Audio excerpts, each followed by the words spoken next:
Hello बच्चों, आज हम करेंगे नंबर सिस्टम की एक्सरसाइज 1.2। तो सबसे पहले इसमें है ट्रू फॉल्स। फर्स्ट है every irrational number is a real number. क्या सारे के सारे इर्रेशनल नंबर रियल नंबर होते हैं? तो मैंने आपको बताया था पहले भी, जो रियल नंबर हैं, real number is represented as collection of rational and irrational number. Real number को हम इन दोनों का कॉम्बिनेशन बोल सकते हैं, ठीक है, दोनों ही रियल नंबर में आ जाते हैं।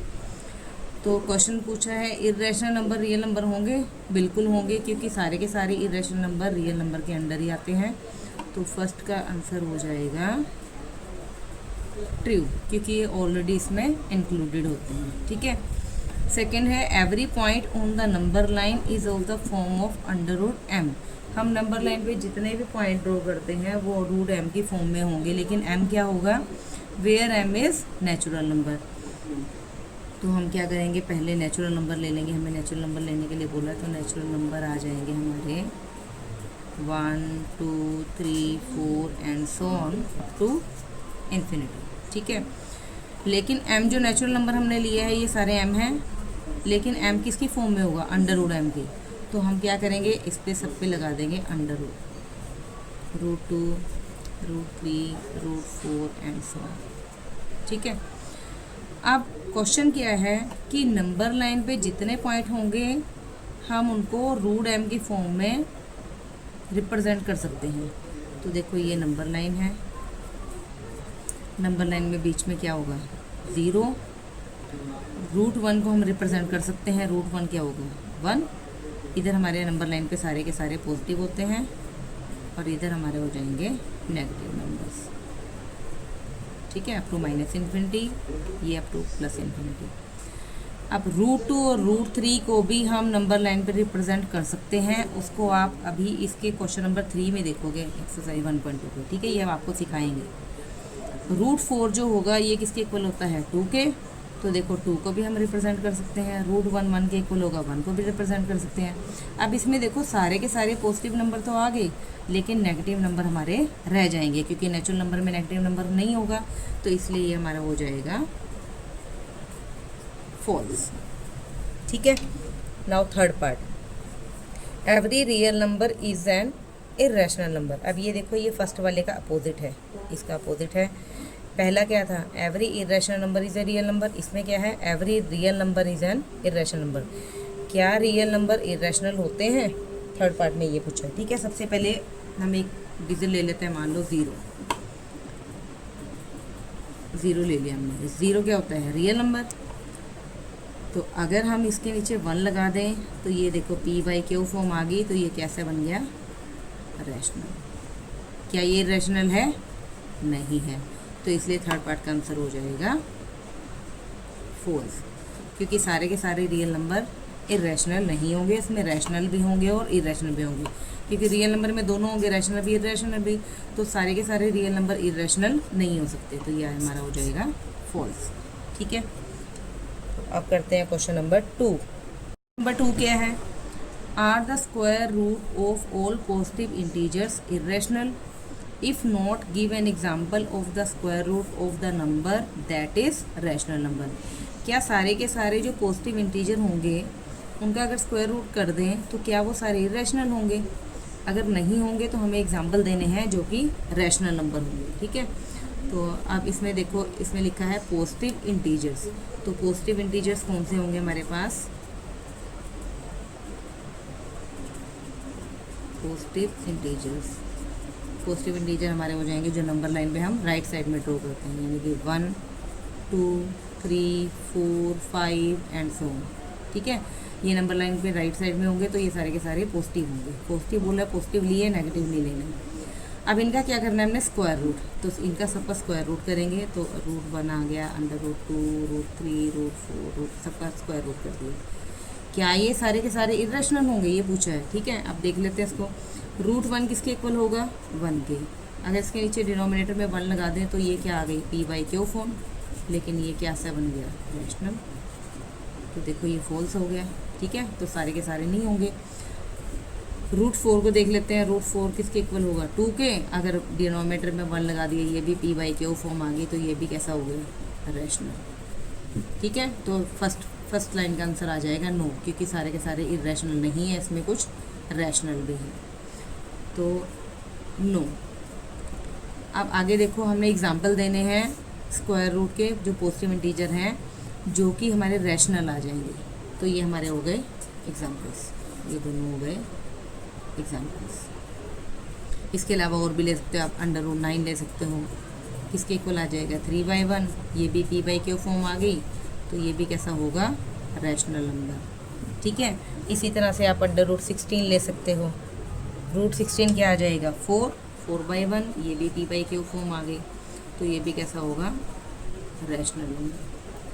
ठीक है, तो यानी कि अंडर के अंदर जो भी परफेक्ट स्क्वायर बनेगा ना, तो वो सारे के सारे हमारे रैशनल हो जाएंगे। ठीक है, तो ये हो गया हमारा question number 2। Now question number 3। तो ये question number 3, show how √5 can be represented on a number line. √5 को हम नंबर लाइन पर रिप्रेजेंट कैसे करेंगे? ठीक है, तो इसमें देखो, इससे पहले तुम्हारे बुक में एग्जाम्पल है कि √2 को कैसे रिप्रेजेंट करेंगे हम नंबर लाइन पे, और √3 को कैसे करेंगे नंबर लाइन पे रिप्रेजेंट। ठीक है, तो इसमें देखो सिंपली हम क्या करेंगे, हम इसमें यूज़ करेंगे Pythagoras theorem. Using Pythagoras theorem. अब देखो सिंपली 2 किसके इक्वल होता है? 2 हमारा होगा 1 + 1 के इक्वल। 1 + 1 2 हो जाएगा। तो हाइपोटेन्यूज अगर मुझे 2 चाहिए, तो मुझे परपेंडिकुलर और बेस 1 लेना पड़ेगा। पाइथागोरस थ्योरम आप 7th क्लास से पढ़ते आ रहे हो। पाइथागोरस थ्योरम क्या होती है? पाइथागोरस थ्योरम हमेशा ही हमारी राइट एंगल ट्रायंगल में लगती है। ठीक है, ये मान लो राइट एंगल ट्रायंगल है, यहाँ पे 90 का एंगल है, तो ये जो साइड है इसको हम बोलते हैं बेस, ये हो जाएगा हमारा परपेंडिकुलर, और ये हो जाएगा हमारा हाइपोटेन्यूज। ठीक है, तो पाइथागोरस थ्योरम क्या कहती है? h² = p² + b²। अब तुम्हें ये सोचना पड़ेगा कि तुम बेस क्या लोगे और परपेंडिकुलर क्या लोगे। तो अगर हम बेस और परपेंडिकुलर दोनों को 1 ले लेते हैं, तो ये हमारा हाइपोटेन्यूज आ जाएगा √2। देखो कैसे आएगा, h हमने निकालना है, हम सिंपली h² लिख देंगे। p हमारा है 1, तो 1 का स्क्वायर, और बेस भी हमने ले लिया 1, तो 1² 1 + 1 क्या आ जाएगा? 2। h² 2 के इक्वल आ गया, तो जब हम h निकालेंगे तो ये स्क्वायर जब हटेगा, यहाँ क्या आ जाएगा? √, तो हाइपोटेन्यूज क्या आ गया? √2। ठीक है, ये तो सिंपली कैलकुलेशन थी। इसको नंबर लाइन पे हम ड्रॉ करेंगे, प्रॉपर कंपास और स्केल का यूज़ करके करेंगे। ठीक है, वो भी बताऊँगी। ये सिंपली आपको पता लग गया कि हमने बेस बेस जो है वो लेना है 1, और परपेंडिकुलर भी लेना है 1। अब इसी तरह से √3 देखो, 3 किसके इक्वल होगा? 2 + 1 के इक्वल होगा। तो हम इसमें क्या करेंगे?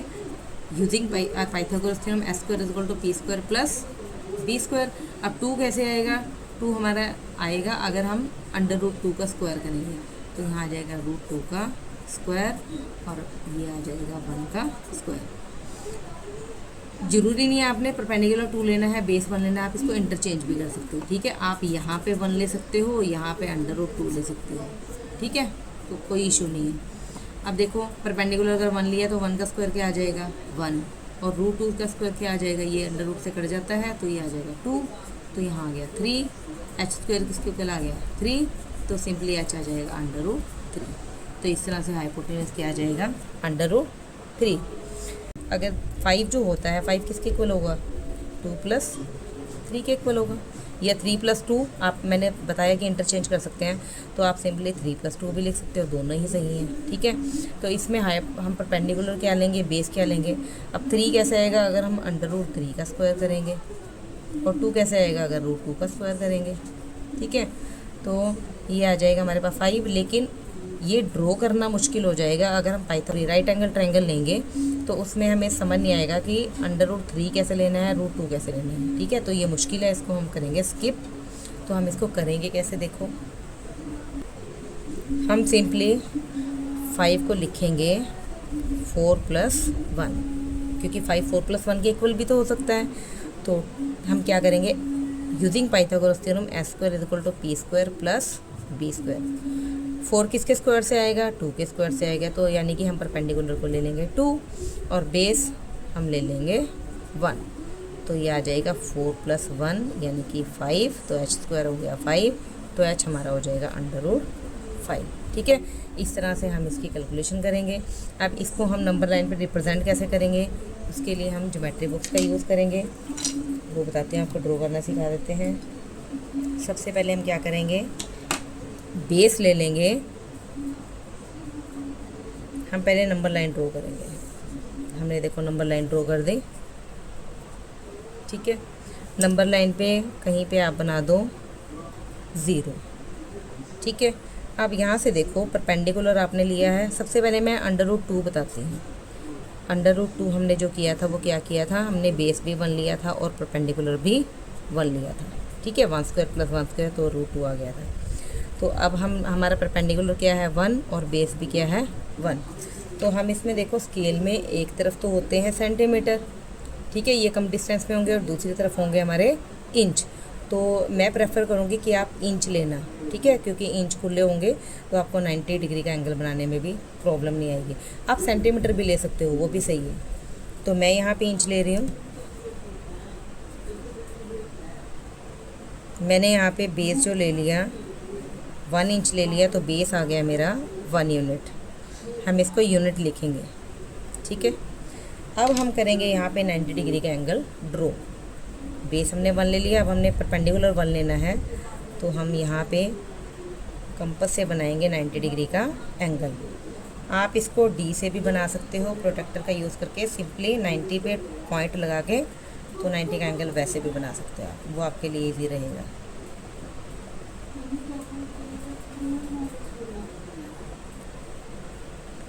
सिक्स क्लास में आपने सारे एंगल बनाने सीखे ही हैं, 5th में भी थे, तो 90 का एंगल बना लेना। ठीक है, ये 90 का एंगल बन गया।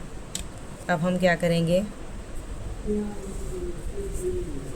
हमने इस लाइन को ज्वाइन कर दिया। ठीक है, इस पॉइंट से ज्वाइन कर दिया। अब ये देखो हमने परपेंडिकुलर भी लेना है 1, तो देखो हमने बेस 1 यूनिट लिया हुआ था, ये 1 यूनिट है, तो हम क्या करेंगे, परपेंडिकुलर का भी 1 यूनिट कट कर लेंगे। तो ये जो पॉइंट आ गया ये हमारा 1 यूनिट का आ गया। ठीक है, तो यहाँ पे परपेंडिकुलर क्या हो गया 1 यूनिट। तो सिंपली हम इसको क्या कर देंगे, ज्वाइन। तो अब देखो बेस 1 यूनिट है, परपेंडिकुलर 1 यूनिट है, तो ये हमारा हाइपोटेन्यूज आ जाएगा √2। ठीक है, लेकिन अभी हमने इसको क्या करना है, इसको नंबर लाइन पे लेके आना है। तो नंबर लाइन पे कैसे लेके आएंगे, कंपास की नोक रखेंगे, यहाँ जो अपना √2 आया उसको करेंगे मेज़र, और यहाँ पे हम एक आर्क लगा देंगे। ठीक है, ये आर्क लगा दें, तो ये जो पॉइंट आ गया, ये वाला पॉइंट, ये हमारा रिप्रेजेंट करेगा √2। ठीक है, तो ये बन गया √2। अगर आपने √3 बनाना है तो उसके लिए आपको √2 बनाना पड़ेगा। ठीक है, तो पहले √2 बनाओगे, उसके बाद देखो √3 कैसे बनेगा। अब इसमें बेस हम लेंगे √2 और परपेंडिकुलर लेंगे 1। तो हम क्या करेंगे, जो हमारा √2 बना है यहाँ पे हम 90 डिग्री का एंगल ड्रॉ करेंगे।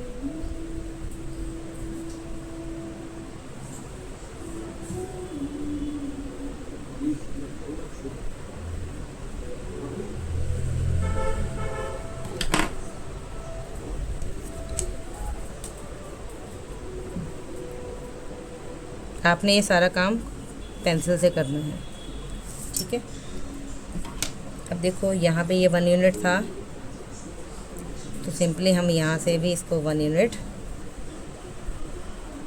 कट कर देंगे, आर्क लगा देंगे, और इसको हम ज्वाइन करेंगे यहाँ पे। तो अब देखो इस राइट एंगल ट्रायंगल में, ये जो नीचे वाले राइट एंगल ट्रायंगल थे, इसमें बेस भी 1 था और परपेंडिकुलर भी 1 था, तो हाइपोटेन्यूज आ गया √2। इस राइट एंगल ट्रायंगल में बेस आ गया √2, परपेंडिकुलर हमने कट कर लिया ये 1 यूनिट, तो सिंपली आपका हाइपोटेन्यूज आ जाएगा √3। ठीक है, तो इस तरह से √3 हम ड्रॉ कर सकते हैं नंबर लाइन पे। अभी इसको नंबर लाइन पे लेके आना है हमने, तो सिंपली हम क्या करेंगे, जो हमारा अंडर रूट 3 बना है 0 से करेंगे इसको मेज़र और यहाँ पे एक आर्क लगा देंगे। ठीक है, तो ये जो पॉइंट आएगा ये पॉइंट हमारा आ गया अंडर रूट 3। ठीक है, अब लास्ट अंडर रूट 5 कैसे बनाएंगे हम। अंडर रूट 5 बनाने के लिए देखो क्या करेंगे, हम लेंगे सबसे पहले नंबर लाइन,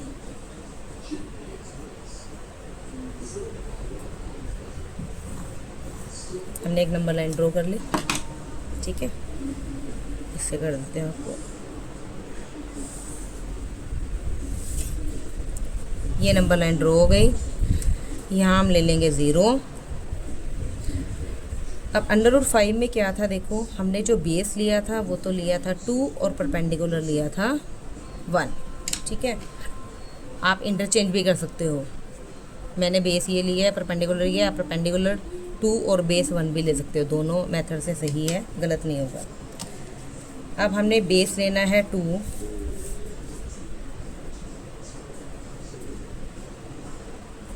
ठीक है, तो बेस मैंने ले लिया 2 यूनिट्स।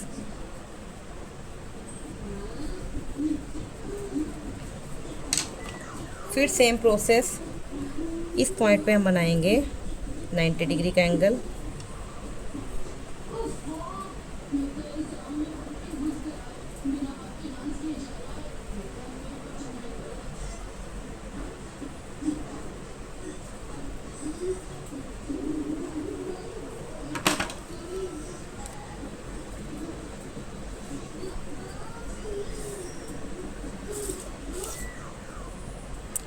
बेस 2 यूनिट, परपेंडिकुलर अब लेना है 1 यूनिट, तो हम क्या करेंगे 1 यूनिट इसको कट कर लेंगे। तो यहाँ से हम मेज़र कर लेते हैं,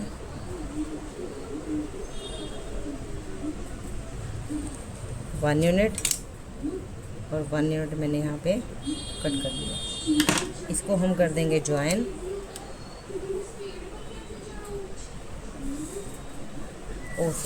ठीक है, हमने ज्वाइन कर लिया। अब ये क्या बन गया, अब परपेंडिकुलर हो गया हमारा 1 यूनिट और हाइपोटेनस हमारा क्या बन जाएगा under root 5 by Pythagoras theorem. लेकिन इस रूट 5 को भी हमने नंबर लाइन पे लेके आना है, तो हम यहाँ से आर्क लगा देंगे इस तरह से।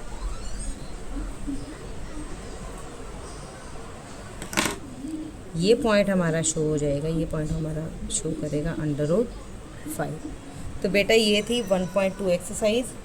लास्ट क्वेश्चन इंपॉर्टेंट है, अंडर रूट 2, रूट 3 और रूट 5 इसको नंबर लाइन पे किस तरह से रिप्रेजेंट करते हैं ये सबको आना चाहिए। ठीक है, ट्रू फॉल्स भी इंपॉर्टेंट है क्योंकि इसमें से MCQ सेट हो जाते हैं। तो सारी ही एक्सरसाइज इंपॉर्टेंट है, तो आपने अच्छे से करनी है। ठीक है बेटा, अगर आपको वीडियो अच्छी लगी हो तो इसको लाइक करना और मेरे चैनल को सब्सक्राइब भी कर देना। Thank you.